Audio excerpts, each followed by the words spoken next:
Hey everybody, welcome back to the Everything's Taken podcast, the podcast that Wood and I tried to name something, but everything was taken, so unfortunately, you are stuck with that every time. every single time. Wood, how are you? What's going on? I'm very excited and a tiny bit nervous. This is already my favorite podcast by far.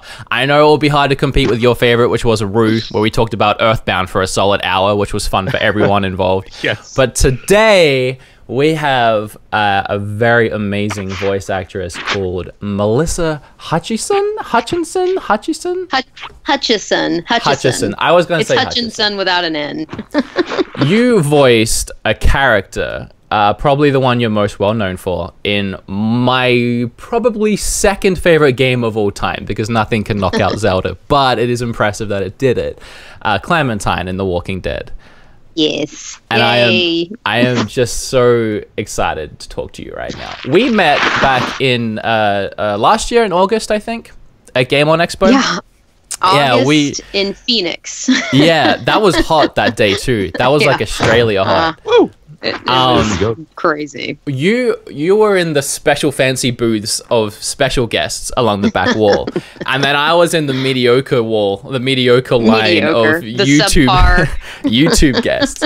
And for the entire weekend, I was like, you were right behind me. I'm like, I want to go and say hi, but I don't want to be that guy. I don't know what I'm gonna say, but eventually I'm like, you know what, screw it. I am such a fan. I'm just gonna go over and be a fan. I'm gonna be that guy. And I didn't know what to expect, but you stood there and you talked, or you sat there, I stood there and talked to me for like a good 5 minutes just about everything. And I was like, man, this person is awesome. And then I added you on Twitter and messaged you, and we continued the conversation, and I just couldn't believe how nice you were. So thank you so much for coming on and being a part of this podcast. It is my honor, my pleasure, all of that. That was very kind. Those were very kind words you just threw at me. So thank you. Happy to be here. And then Davey Boy was next to you. I hope he doesn't mind me calling him Davey Boy. Davey Boy. I talked to him too, and that was a very short conversation, but he was also very nice. He was dauntingly cool. Yeah, you know, it's not very often that Davey Boy, and I get to do conventions together, which is weird because, you know, his character is obviously very iconic in the Walking Dead game. So it was really cool. It was cool being there together because it had been a long time since we'd done a con. Now, I have, as expected, a ton of questions. Okay. So we don't have to get through all of them. Feel free to answer them as long or as short as you want to, because I've got some that are like maybe questions too, in case we keep going. All right. I'm a little I'm going to give you nothing but yes and no answers to everything you ask me. That'll get us there. In fact, I'll just nod. We'll maybe get through all of them if you take that approach. No. Okay. No. Yep. And I was saying before the call to Eric, I'm a little scatterbrained today because my sweet little baby boy, my little kitten that I got about 6 months ago, we had to take him to the vet to get him neutered, unfortunately. The wife decided that was a good idea. Yep. And so this is the longest I've been apart from him, and I didn't realize how dependent I was on the little guy. So I'm hoping he's going to walk in that door and interrupt this podcast at any minute because I miss him. And I can't wait to say hello when he gets here. I totally get it. I want you to know, these are the games you voiced that I've played. Okay. Superman, Man of Steel, Time Crisis 3, Death Jr. 2, Kane and Lynch Dead Men, 2 Sam and Max games. Now, those, out of everything I've said so far, those were like favorites of mine. Sonic and the Black Knight. You voiced Ash, I believe it's pronounced, in League of Legends. Yes. You were in the Back to the Future Telltale game. You were so far in all the Walking Dead games, the main series. I think there's a Michonne one in there somewhere. Wolf Among Us. You played Toad, I believe, in Wolf Among Us. And Beauty. You're in 2064 Read-Only Memories, which I haven't played the newest version, which is a fully voiced version, which is coming to Switch at some point. We're going to talk about that. And Marvel vs. Capcom Infinite. That's a lot of games that I've played that you voiced. Do you remember voicing? Impressed. Do you remember voicing all of those? Like Superman, Man of Steel? Do you remember that? You know, that was my very first voiceover job long time ago. in the universe. it was a long time ago, and that was the first gig I booked, like a paid. I'm doing the voice acting thing gig. And I do remember it because I was obviously nervous as hell. Yeah. Know the feeling. And it was not a really meaty character. I think I played a woman who like falls off a building and like, ah! You know, and then says, "Thank you, Superman," or something like that. I mean, it was really not huge, but it was my first time in a booth doing what I do. So I most definitely remember that game. There are a few.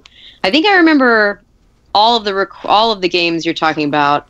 I'm trying to think if there's one. League of Legends, which is crazy because it's like, you know, it's a big one. 8 billion people play it. Yeah. The first recording session, you know, my character really didn't say that much. It was like 7 lines, which 3 of them were just laughing. So I remember recording it, but it was such a short, like, in and out of the booth kind of thing. League of Legends is one of them ones that everyone wants to. If you're a voice actor now in 2018, or even the last few years, you want to be in League of Legends or something like Overwatch. But League of Legends is a huge one.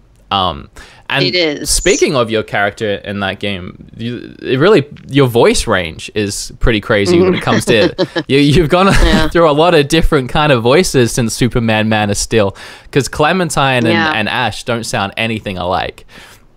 Not a thing, no. So obviously you fell in love with it after you did that first one. Kept going. Yeah. Oh, yeah. I mean, I always, you know, I tell people, like, how'd you get into voiceover? I'm like, well, I watched a lot of cartoons. What cartoons? I had a knack for doing cartoons, animation. Yeah. I've always done voices, you know, and like my stuffed animals, everything in my life to this day has a voice. And I used to just practice doing, you know, imitating the voices I'd hear in animation. And I think that has a lot to do with that range of what you're talking about, being able to play an 8-year-old kid to someone sultry like Ash in League of Legends. So I've been working on my range since I could talk. So when speaking of... you go. Just so you know, I'm still here. You know, my next thing was going to be stupid anyway, so you may as well do yours. No. You know, no. I'm actually really curious because I'm really not familiar with your work. I've heard your voice before, but I obviously didn't associate your the name with the voice. So when Wood booked the podcast, I was like, oh, that's cool. But I don't really have any of the background information, so I'm pretty much here. I'm here to learn about your foray into voice acting. So I'm actually really curious. Like, what did you actually start with other than video games? Like, I mean, this is a video game centric podcast, but like, what was your actual first kind of role? Like, how would you describe your first experience in the voiceover booth? Like, not that I'm some sort of, you know, world famous voice actor or anything, but I dabble a little bit, and it's really cool, and it's like it's very nerve-wracking when you're trying to deliver something, especially if somebody's paying for your time. So like, I'm really curious to hear your first experience in the booth.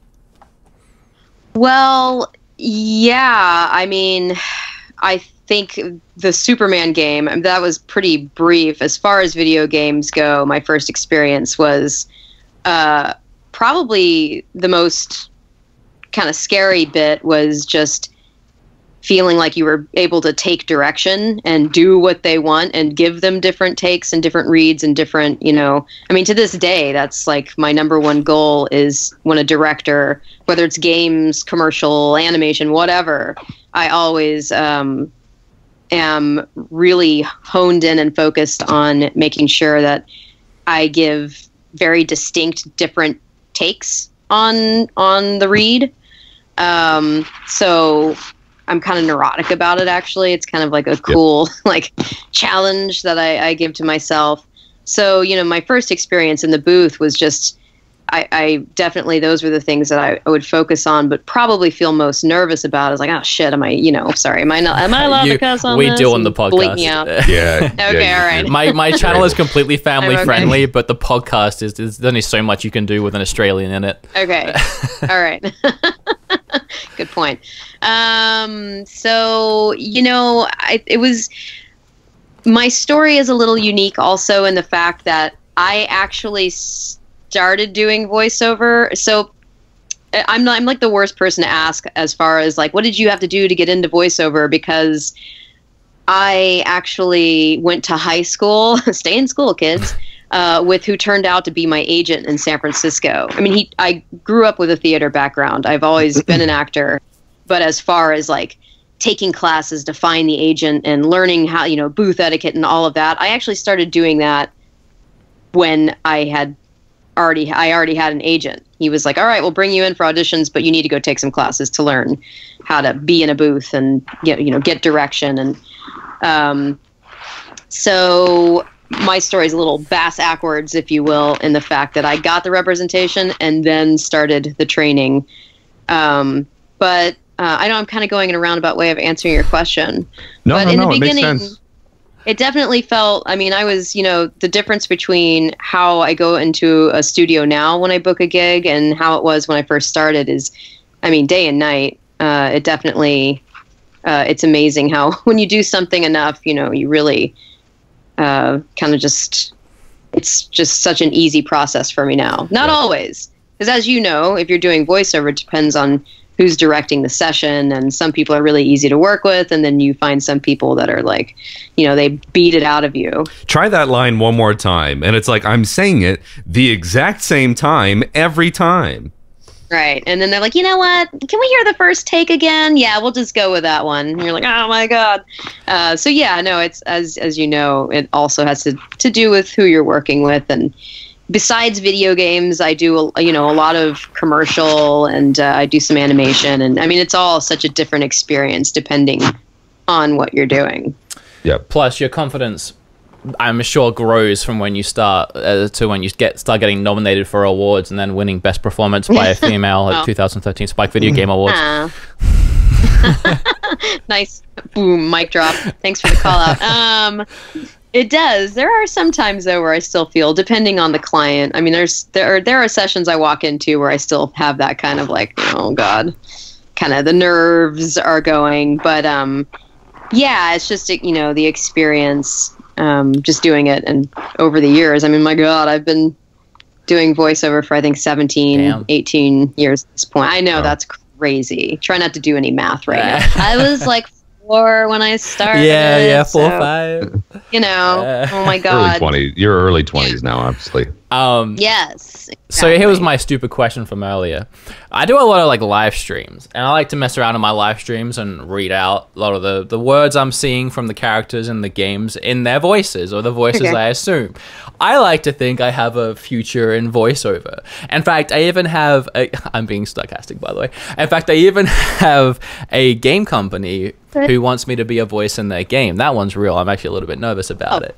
So nice. That's awesome. I've got a few clips here, some quotes from a certain League of Legends character. And I want to read them out. Not an impression, because I can't do impressions, but in my own way. And I just want a rough, like 9 out of 10, 10 out of 10, whatever you feel like at the time.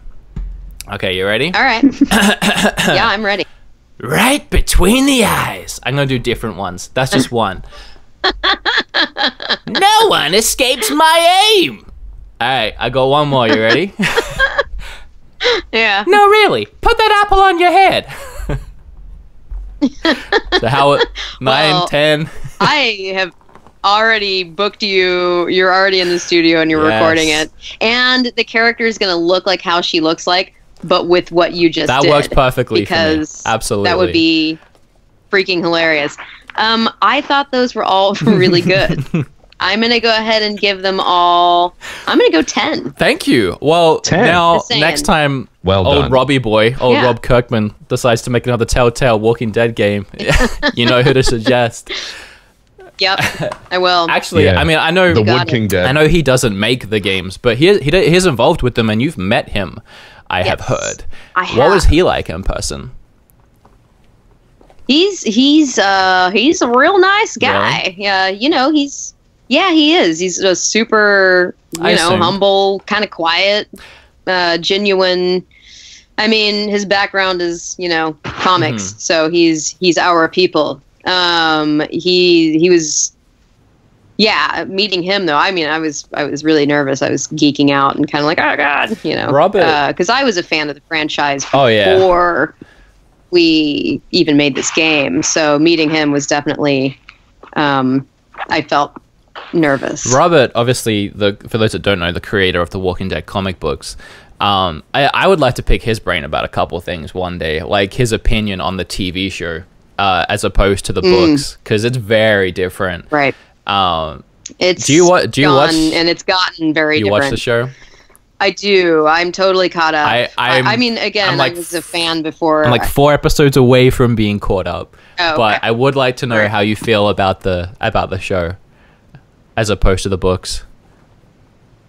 AMC has their liberties that they take, which I'm okay with. Here's another thing I'm the worst person to ask. I'm so easy for everything. I'm like, that's the best show ever. I mean, I know a lot of people have been, it's kind of lost some people along the way. It lost, but I still, it lost people for a bad reason though. You keep going. Well, it would have to become like the most terrible piece of crap you've ever seen for me to be like, okay, I'm done. Same. I'm not wasting my time. I'm still engaged with the characters. I still want to know where it goes, where the story goes. I really enjoy the show. I like the show. I can see how some people would get turned off, but I'm not. The show got awesome around the 5th to 7th season. It got great. It's a very different trajectory right now, but I don't know if you've seen the stuff for season 9, like the shots of it, the behind the scenes stuff. It looks like they're totally revamping it and trying to go on a somewhat different direction that's a lot more like the books. So I'm really excited for that. Gotcha. And Eric, when did you get lost? I got lost about 6 years ago. Like the show's actually been running that long now. It's kind of like, where's time going? A long time. But it was like 2012, like October, November of 2012 or something like that when it first started to premiere again. That's when we did the game. Yeah, right? so it was like, it just, I don't know, like the first 2 seasons were really good. The first season was excellent. Second season was great. Third season I kind of got lost in, and I've just never picked it back up just because I haven't really had time to do it. But I still follow along. I still spoil it for myself. I mean, I know I'm not going to probably really commit and watch it as a whole. But yeah, it's mixed reactions between what people think. So let's talk about The Walking Dead that you're actually involved in, because I've been waiting, because I knew once we started this rabbit hole I'd have a hard time pulling myself out of it. But let's try not to go too deep into it. Something I found really interesting that I wanted to talk about is when I met you, you actually told me about the recording process that goes into making a Walking Dead game. Do you want to tell us a little bit about that? Because it's very interesting to me how those are actually put together. Yeah. Well, it's definitely season 1 was a bit different just because I was not the playable character. So I'll just talk about the playable character recordings. Yeah, they're each it's recorded. We don't do it all at one time. A lot of people think we just do the entire, episodes 1 to 5, in one sitting. With Telltale Games, as you know, at the end of each game, there's the statistics on, 80% of people chose to, shoot. Kill this person. I know. Wait, I don't want to spoil it. I almost said something. So we record pretty close. When I'm in the booth, that means that the game is probably a month or two from being released. Okay. So, or 3 months. It depends. With Telltale, they tweak things. That's the first chapter, though, right? Right. The I don't know if this isn't a spoiler. People must know by now because they've already announced. But I've started recording for episode 1 of this new and final season. And I know, yay! I feel the same. Yeah, I'm so excited. I'm excited, but sad, but excited. I know. So there's obviously all the dialogue branches and choices you can make. And we literally just read through those. Normally, I have someone read lines with me because it's very helpful for me as an actor. If that's a possibility, I will always take it. but yeah, we just go through each dialogue branch. You know, the option where you're nice, Clem. The option where you're, oh, is that your cat? I know, I'm so excited. I don't want to interrupt you. Oh, you don't have... Hi, kitty, welcome home. Oh, baby. Is he okay? Yeah, he did great, they said. He did great? Yeah, when they brought him out, like 5 nurses were petting him. 5 nurses were petting him. Oh, that's so only sweet. Just 5. Let him out. Just 5. See if he comes to me. Yeah, and just 5 good nurses. luck. Probably the entire crew that they had. Good luck not getting your cat. They're like, don't let them jump on anything. You're like, oh, okay. It's a cat. They're all over everything. I don't want to pick him up because I don't know if he's going to be. He's going to have a. Oh no, he won't have a shaved belly because he's not a girl. Unless someone is just messing around. I'll let him do his thing. I don't want to throw the podcast off too much. He looks okay, which makes me happy. That's good. That's all that counts. And Kim's there. So nice. Well, I'll see him soon. What were you saying? Let's keep going. My heart's happy. Yay, heart. No, it's just you know, each recording session is usually about 4 hours, and of course they save any screaming and crazy stuff for the very end or the last recording session. And so your voice isn't also yeah. Thankfully with Clementine, I mean, she definitely, there are moments, but you know, she gets feisty. Yeah. There's stuff that happens, but yeah, it's generally after that there might be rewrites or pickups. So, you know, I'll probably go into the booth one more time or a few more times, and then the episodes get made. And I've been lying to people for a long time because I just basically made up some bullshit answer as to how this happens. I'm like, yes, the animators painstakingly like draw each mouth movement. Apparently there's a program that just runs the audio file and moves the, anyway. So it's still, I don't know if it's still animated. I don't know if you mentioned this because I got a little distracted when the kitty came home. But you told me that you make an episode, you make a chapter, and then the chapter goes out, yes. And then you get like and then you work the next chapter as to how the choices were made in the previous ones. Did you talk about that? If you did, we can cut this. No, I didn't. I mean, I did, but not really. I mean, that's kind of the magic of Telltale games, which is really cool, and especially with this game because it's really hits on people's emotions. It's really a cool process how. I mean, they have a basic foundation of what the season's going to look like. You know, nothing changed to the point of never mind. You know, well, totally. I mean, it could actually happen that way, but well, that's the thing I love about it is because a lot of people they make fun of the fact that it says the game is tailored to how you play, right? And they're like, well, no matter what I do in this game, it doesn't really change things all that much. But what it means is literally as you play and the choices you make will influence the next chapter, the way that it's put together, the way that it's made. Exactly. So your choices and everyone else's choices really do tailor the story. Yeah. Yeah, and one day so I love that. Sure, I'm sure there will be a game where literally it's so high tech that every choice you make, it can be that individualized. But yeah, I mean, ultimately there is an outcome. How is so there's so many different dialogue trees for basically a choose your own adventure game within its own kind of thing. How varied is this script? For example, like for one Walking Dead episode, like obviously the writers will have everything all scripted out. How big of a script do you actually have with so many varied choices? Like how do you cover that? It's pretty big. I think, I'm trying to think of a line count I can even give you. I mean, I think for one episode as the playable character, even if, and a line can even consist of just a sound or a sigh or whatever. I feel like it's around 800 lines per episode, depending. That's kind of it's gonna take a long time. It does. I mean, the cool thing about this process, and I kind of feel for other voice actors who come in to work on Telltale games and they've never done it before, is, I've been working with Telltale since Sam and Max. That's a long time. I was gonna say you've done Sam and Max, the Walking Dead games, Wolf Among Us, the Minecraft story mode, and Back to the Future. Yep. They must like you.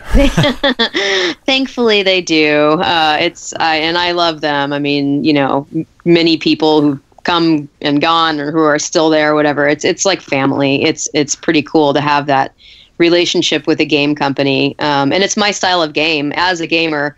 That's what I'm into. So it's been such a ride. It's been really great. I was going to ask, how much of a gamer are you, and do you play your own games? Do you play as Clementine? I do play The Walking Dead. I've played The Wolf Among Us.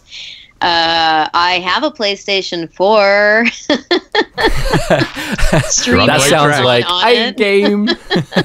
I actually, I'm not as, considering how much work I do in games, I'm needing to up my game in the world of playing games, because I don't know. I was on the BAFTA, which was awesome. I was one of the, my God, I can't think of the word, a judge basically for the performance nominations for performance for a BAFTA in video games.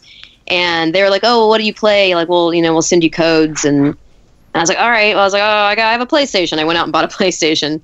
And I did not have one, but I was like, well, and they sent me, I think the first game I tried to play was Batman Arkham Knight. Oh, and, right. Great game. I was like, yeah, it is. It's an amazing game. But I was like, a little convoluted though, if you're new. It's this thing. So like 45 minutes into the game, I was just like, oh my God, F this. I was like, I need to get to the performance anyways, because I'm judging performance. And I was watching a playthrough, and what took me 45 minutes was it was like 5 minutes of this person playing through the game. That's what like, Kim's like. That's what my fiance is like. It's hard watching her, because I wanted to play a lot of these games that I love, because I know she'll love the story and the experience. Yeah. But the two thumbsticks. if you didn't stick with gaming past the NES and the N64 and all those older systems, it's so hard to get your head around. You can't do it, man. I tell you what, like my wife and I, when we first met, we bonded over playing Donkey Kong Country on Super Nintendo. But like that's where she stopped, and like I continued to do everything else, and she can still kick my ass at Donkey Kong Country. But it's like when I try and get her to play like a story related game, it's very difficult. So actually, there was one game similar to the Telltale kind of games, Firewatch. Oh, I totally played Firewatch. Firewatch was really good for like a like having a second player in quotes, like my wife watching the game as like the story unfolds. So like those Telltale style games are actually really good for people who are, I wouldn't necessarily say casual gamers, but a little backstory on Firewatch. Sean Bannerman and Jake Rodkin, who started Campo Santos, they are the main creatives who wrote and directed season 1 of The Walking Dead. They worked at Telltale Games. And then there's a reason why I like that game. Yeah. Yes. Sissy Jones, who plays Delilah, she was Katya in The Walking Dead, and she is a dear, dear friend of mine. Damn. So, yeah. Damn. Little small world. Little tidbit. Yeah. I like that. Yeah. That's cool. Yeah. So I am aware that for a lot of these recording sessions, you're in a booth on your own. Yeah. The relationship between Clem and Lee is probably my favorite relationship that's ever taken place in a video game.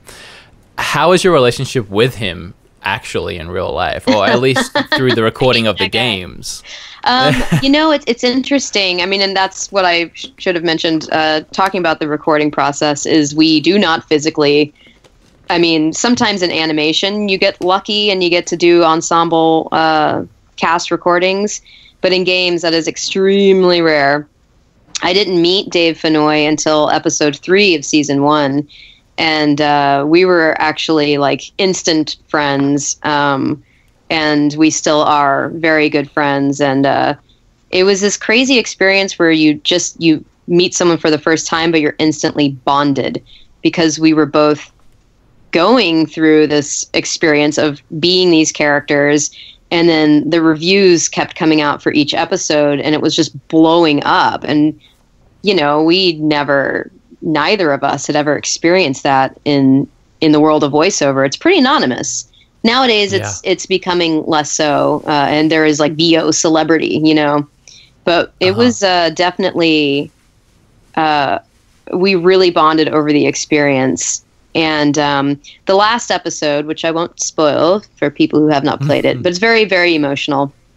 And I have a question about that. Yeah, I actually, well, go ahead.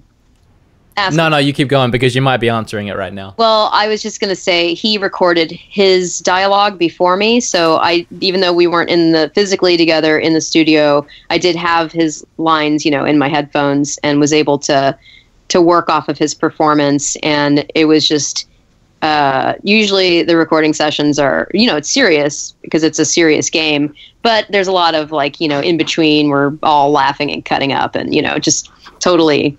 It's a very lighthearted experience, but that was a very dark day, and it was very emotional. Legitimately emotional. That moment's unforgettable. It's what I told you. It was the one thing I wanted to tell you when I met you. It was the one thing I wanted you to know, and that's that out of every video game I've ever played, that's the only moment that's ever made me cry. Because it hit me so hard. Yeah. I don't cry easy. I cried in that, and I cried in Toy Story 3, and I don't think I can remember any other time I've cried. Can I just say, Toy Story 3, while you're on it, I saw that with my childhood best friend. Well, we're still best friends. But I saw it in the cinema with him, with the theater. I better get back to my American English. In the theater. And I was sitting next to him, and we've never showed emotion to each other at all. And then all of a sudden, the toys are going down into the incinerator, and I'm tears streaming down my face. But it was actually worse when Andy turns the toys over to the little girl. I was gonna say that was the moment. And it was no. And I'm looking over at my friend. He's sipping on an extra large Sprite, and he's trying not to hide it. So. Pixar is really good at that. Yes, that's what they do. It was a similar moment in Walking Dead, and the whole game had such amazing voice acting through and through. And you've already answered my question, but I was going to ask what was different about that last scene, because you can truly tell it's not only your voice and you can hear the emotion in your voice, but it truly sounded like you two were having a conversation, unlike any other scene in the game. While it had felt really real through the whole game, and I had no qualms with it, that last scene was this is getting real. This is hitting me hard. Yeah. Well, yes. The cool thing about each season I've worked on is the writers are insanely talented, and they really, especially in that first season, they cruelly, heartlessly just build that bond between Clementine and Lee, and the writing was just so amazing. Done so well. It was totally nailed down. The struggle in that last chapter, just trying to get to your character, and the things you had to do to get to you, and then the way. So, okay, I'm not going to ruin it for people that haven't played it, but it has been out since 2013. Yeah, Get with it, guys. People. It's my fault. I haven't played it. It's my fault. I know. Get on it. Which is your favorite ending? The one where you have to do the thing, or the one where you decide not to do the thing? Which do you prefer? I personally, I do the thing, because I can't fathom, and without saying too much, that is also kind of ultimately the okay, this is setting it up for. And what's funny is it wasn't really it was setting it up for the next season, but that wasn't. They didn't at that time. I think they had no idea that Clementine's story would even go anywhere beyond season 1, or that there would be a season 2. So, but the ending I chose really sets it up for that being the final. Okay, well, the kid has what it takes. The first time I played it, I couldn't do it. I was holding on hope that he would not. It would not. It would be okay. The thing. I was really hoping it would be okay. And when I chose it and then it ended, I was like, damn, that was a mistake. So I instantly went back and corrected it. But I'm kind of glad I did that, because I saw both endings and I got the better one the second time. Right. But yeah, that was tough. It still gets me even now when I think about it. It still me too. Hits me hard. Yeah, me too. The whole journey. I was at PAX in Boston, and we had this lovely panel. So many people came out to see it, and Greg Miller was doing. He was the moderator, whatever it is. And he asked this question, you know, like, what has this journey meant to all of you? And I was up there with, you know, the lead artist, you know, a director who's, you know, staff from people who've worked on this game, writers from Telltale, myself, the head of Skybound Interactive, Dan. Why am I forgetting his name? Hello, Dan. Anyways, Danny Boy. Just say Danny Boy when you can't remember it. Danny Boy. And, you know, by the time he gets to me, I remember I just kind of looked up at Greg. I'd already joked that I was just going to sob for 45 minutes straight. But I looked at him and he kind of gave me that look like, you know, that kind of, that look that your mom gets you or someone, are you okay? And you're like, I just basically... I lost it because it's just been such an emotional ride and spending so much time with this character. And I think that was at PAX. That was the moment where I was like, oh shit, it's ending. Oh wait, what? You know, it caught up with me. The game back then, what it did for the gaming industry was crazy, because back around that time, AAA titles were really the focus for companies. It was how much money can we squeeze out, and it was these companies like EA or whatever making the Call of Duties. I know that's not. Is that EA? I can't even remember right Activision. now. Activision. No, that's Thank you. Yeah. EA's Battlefield, right?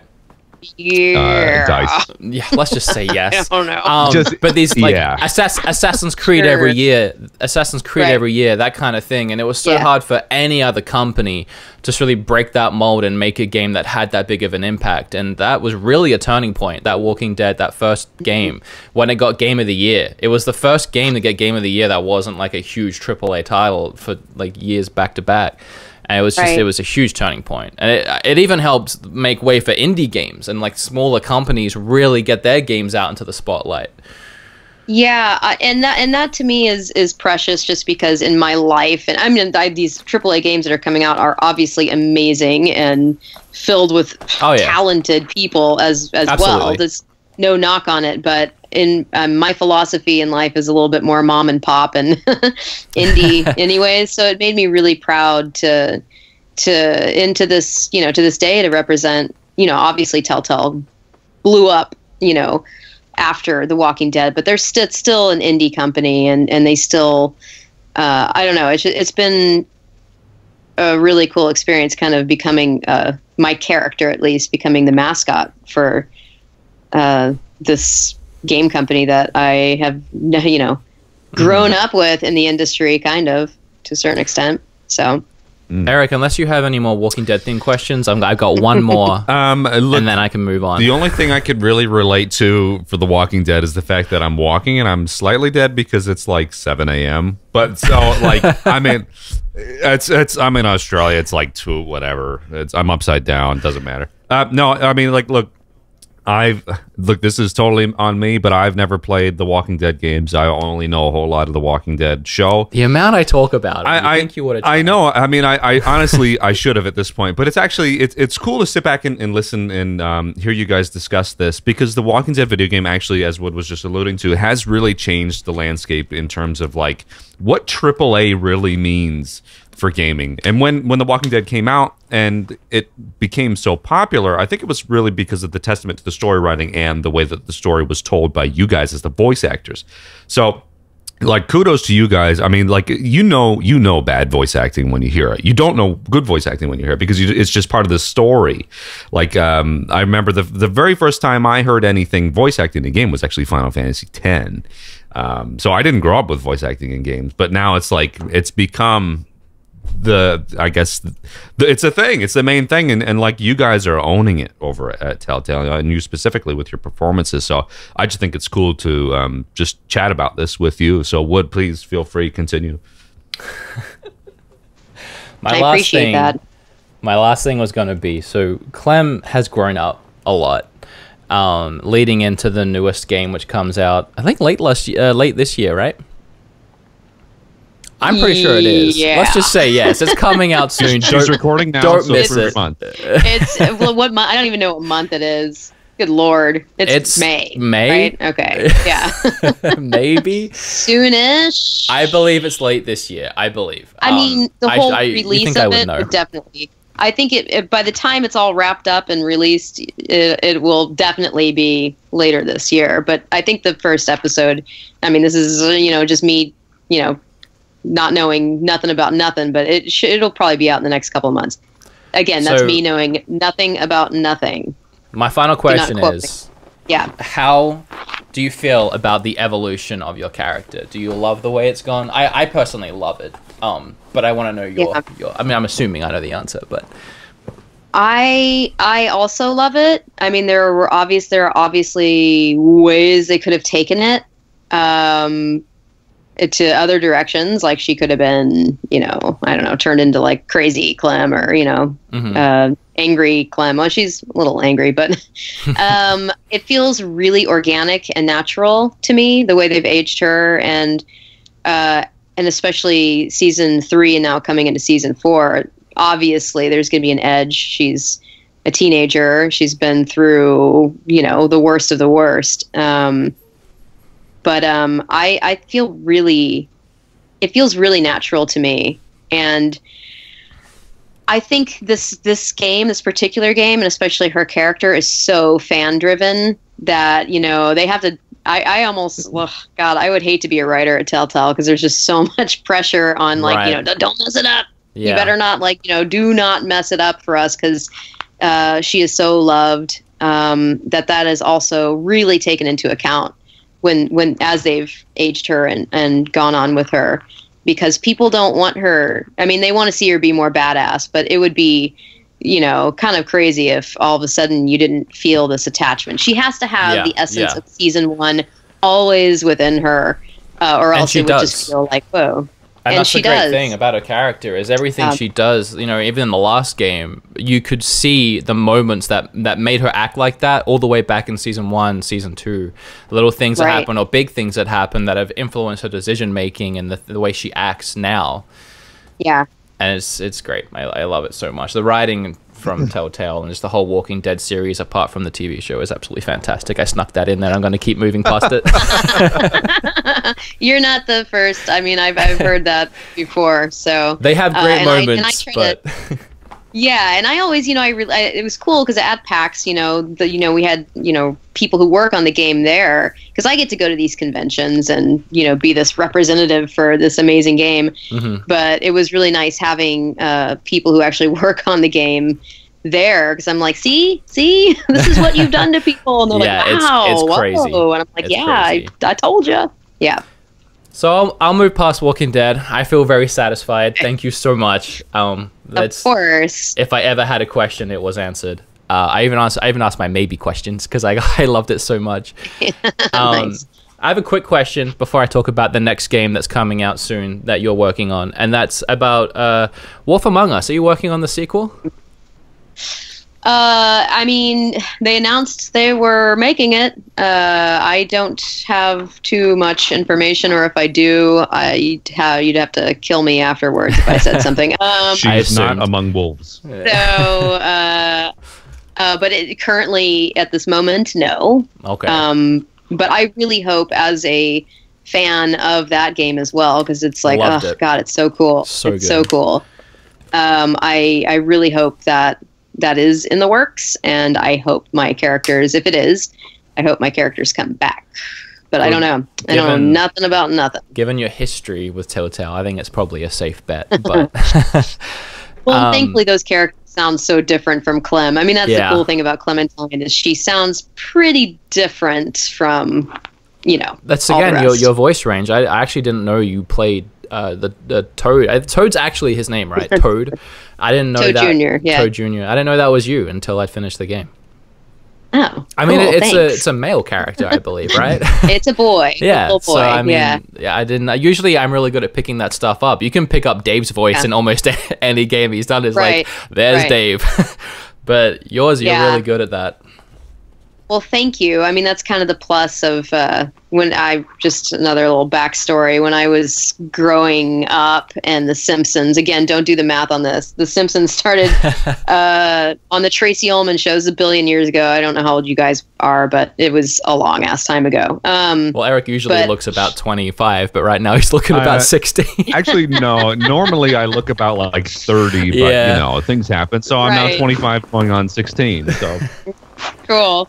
Well, anyways, when The Simpsons first came out, hearing Nancy Cartwright do Bart Simpson, I I don't know why it was just one of those moments, because I was already like 12 or something years old, but it dawned on me like, oh my God, that's a woman. And, and look how many years she's been doing this role. And, she has a wide range as well. So it's very helpful in the world of voiceover. And being a woman, we kind of have a plus on that because we can morph our voices. Once you're a dude and your range is where it's at, it's a bit trickier. It's crazy how often that happens, and it's more and more, it seems. There's an anime I'm watching called Hunter x Hunter. They recently put it in English.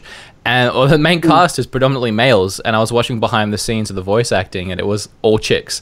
I was like, wow, I actually, like, there was like one, I'm like, that's probably a chick, but the other ones, I was like, wow, that's crazy.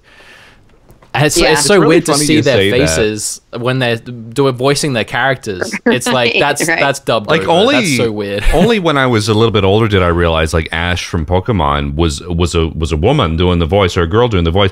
So it's like, now that I've gotten older, I've always wanted to do voiceover. But like when I was a kid, I always used to joke with one of my best friends. It's like, we used to be the movie trailer guys, so we'd get close to each other and be like, this summer. And that's all I'm capable of now with my voice, because it's just in that range. So I can't voice a little kid. I mean, I probably could, like, with proper coaching and stuff, but like, I don't know. It's like I'm such a one monotone thing, but like you're capable of so many different things, like, and what you're talking about there. So it's cool, like, to find like that some guys in shows are actually voiced by women. Right. The curse of puberty. I know.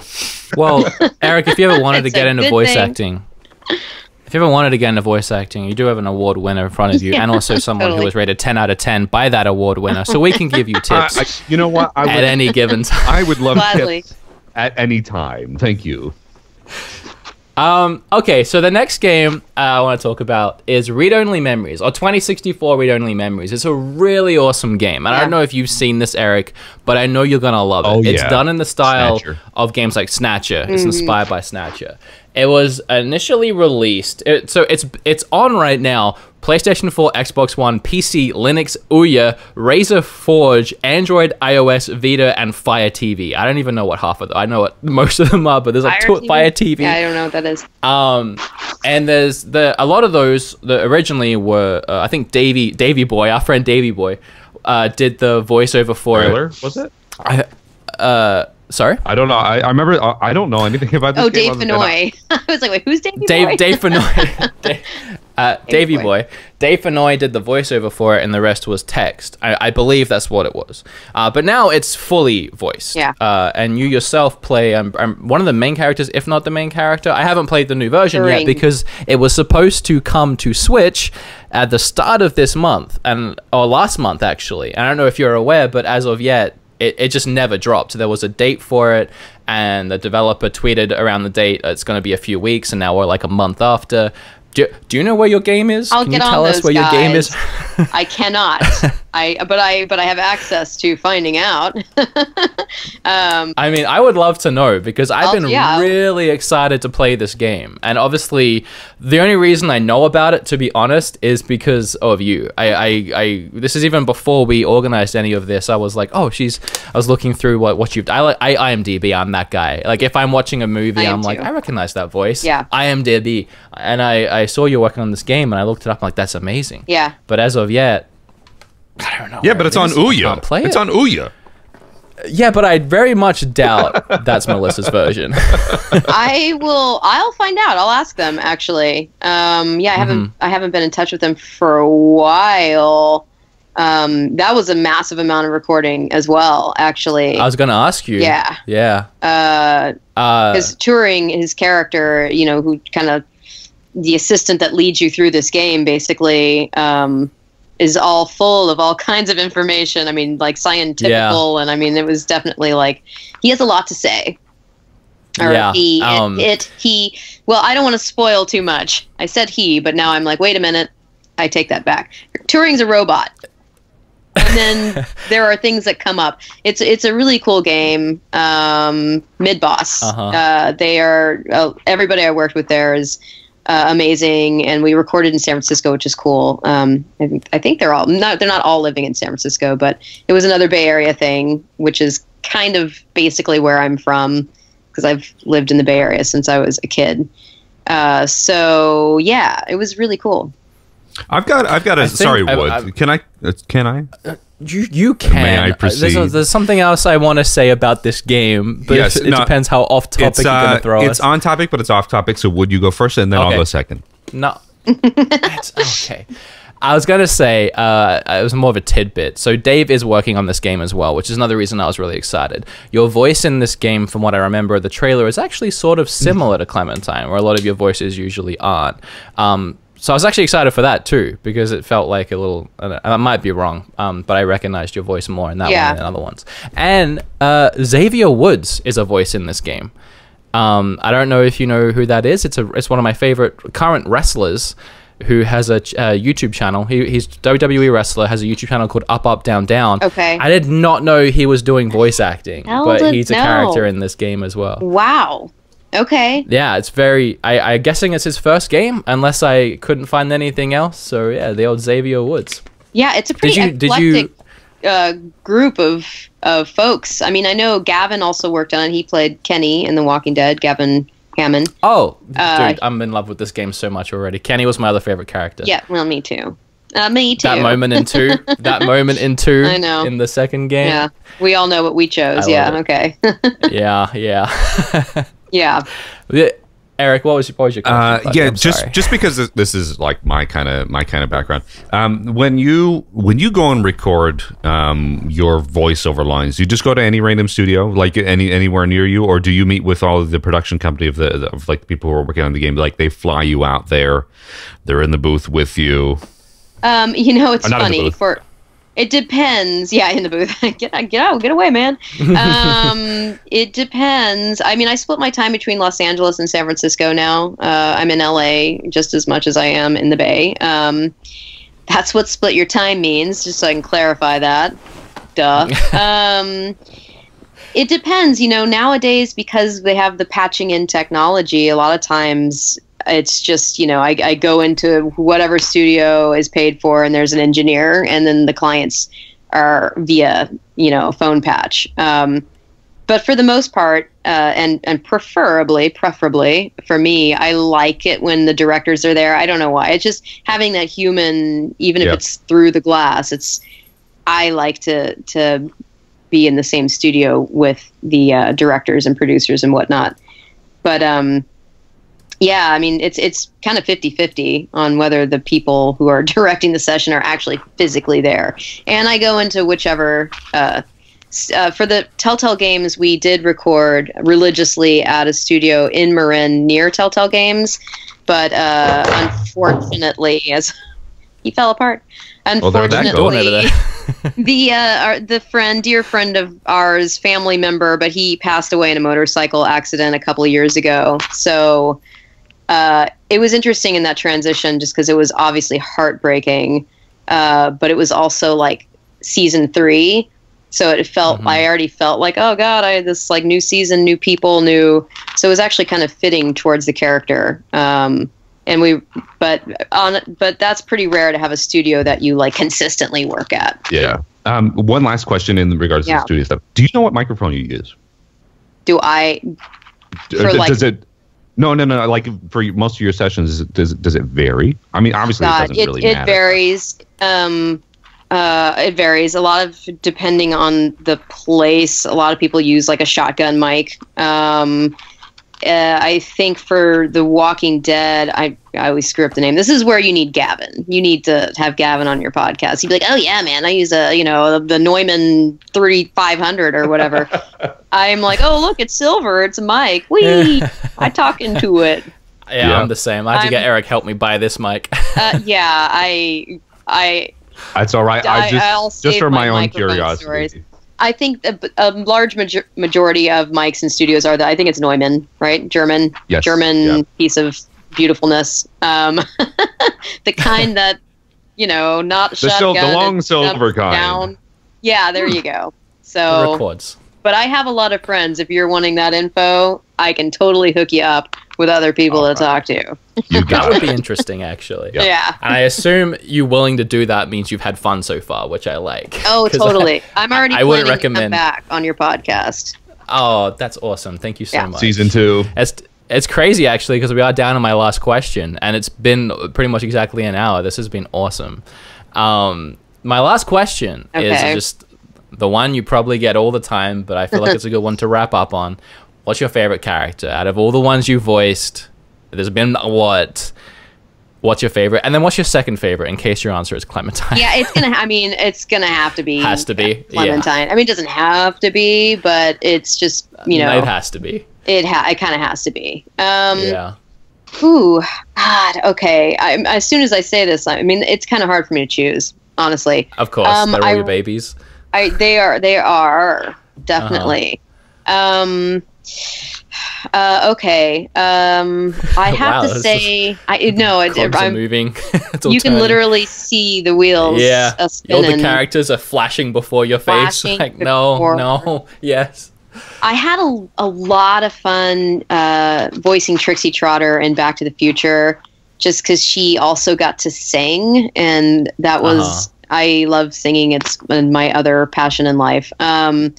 So, and it was just a nice, sweet. She was kind of, not the sharpest tool in the shed. She was a little bit ditzy, kind of that blonde thing going on.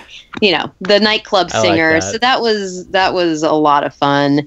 But as soon as we get off of the line, I'll be like, oh shit, I should have said. So and so. Yeah, there's been. Oh, and I just recently did some stuff for the Legos Dimensions games where I got to do. For the Goonies package, I got to be Mikey and Data. Which that's awesome. That's awesome. And I was a little nervous about Data because, if you've seen Data, he's regional, if you will. But I had the best time ever because, that's like literally one of my #1 favorite movies in the entire world of all time. So that's got to be one of them crazy things where you grow up with something or you just love something from years gone and then you get to actually be a part of it. That's crazy. The sound alike aspect in voiceover has been amazing. I got to actually do the voice of Bart Simpson for an episode of Portlandia. Wow. And that's what made you. That's one of them things that made you get into it. That's crazy. Yeah, that's like childhood dream. Literally. I got to do the voice of Rudolph. For some commercials, Rudolph from the Christmas specials, the little Rankin Bass animated. The red-nosed. Rudolph, the red-nosed reindeer. The one with the red nose. Heard of him. The red nose. So, things like that, childhood, those are also jobs that when I get it, I'm like, oh my God, this is what it's all about. So.